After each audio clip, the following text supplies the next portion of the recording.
Hi guys, welcome to another video. So today is November 29th. So after a few days, it will be December. And then in today's video, we'll just go ahead straight. We'll talk about the strategies and all the resistance and support and what we are going to invest and how at what price for the index, for the US dollar, and we'll just go straight ahead without any fundamental explanations. Okay, we'll just talk about technically what should we do. So first of all, we talk about the Nasdaq. We said and we told you guys that the Nasdaq has all the fundamentals to go up and hit historic high again and again and again and again, okay, until the interest rate hits maybe at 3 or 4% at Fed rate, and then the bubble may start to come, and then there's a chance for the bubble to burst. So I'm not saying that there's no bubble, but I'm saying that if there's bubble, it's not going to burst now.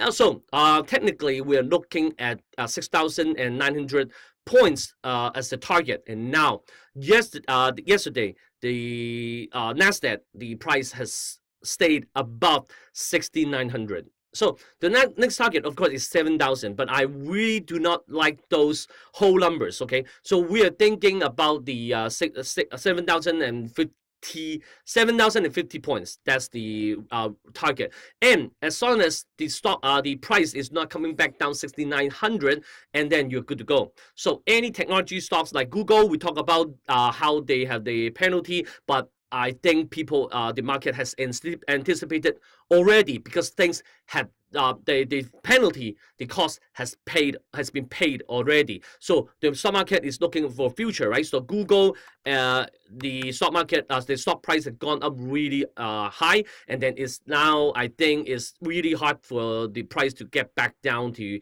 1,000. Okay, so that's my point of view. So this is where I recorded a video in Canada, and also Amazon, Facebook, stuff like that. As long as the market is okay, then you can invest.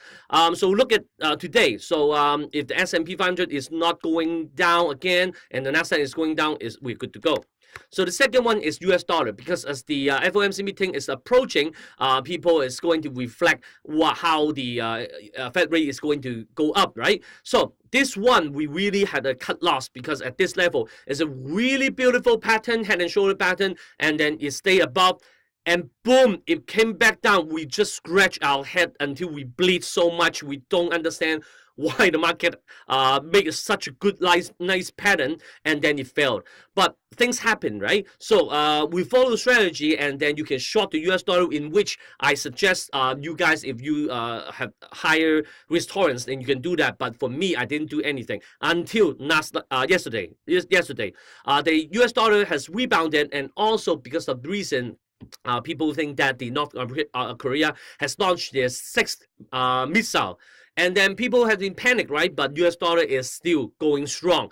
So today, the US dollar is still going a little bit strong. So I have a long position in US dollar. I have a short position in Euro, in case they do not always match and align, because it's only 50% that Euro will and US dollar will correlate, right? So I've short the Euro to make sure that I get the whole trend. And then I also bought a little bit, I also short a little bit of the gold, but not too much, because technically it's not as bad as we think. So until even though anytime it stays above $1,300, and then I may long the gold. Okay, so you may say, how can you long the gold and also have long position of US dollar? They do not correlate as much as we think, because it's only 0.6 to 0.7. Sometimes gold will go up and the US dollar will go up. For example, in the Brexit, in the days, people really panic about the economy and also the euro. So not only the gold will be the hedging currency, also people are having the money flowing into the US dollar, making the US dollar go strong. And the last one is oil. The oil is coming back down, right? That's pretty surprising, because we think that the missile attack is pretty bad. But again, people get used to this, and it's already anticipated. I'm not saying that something like this is really good, but people has anticipated, okay? And also the oil price has gone up a lot. So as long as it stays above $56 per barrel, it's still good. But right now, for speculation, if you have long position of oil, you may not be profiting as much as you thought. Okay, so that's basically my update. I'll see you on Friday. Remember to subscribe and like my Facebook page and YouTube channel, and also give me a thumbs up and share this video to your friends. I'll see you next time. Investing made easy. Goodbye.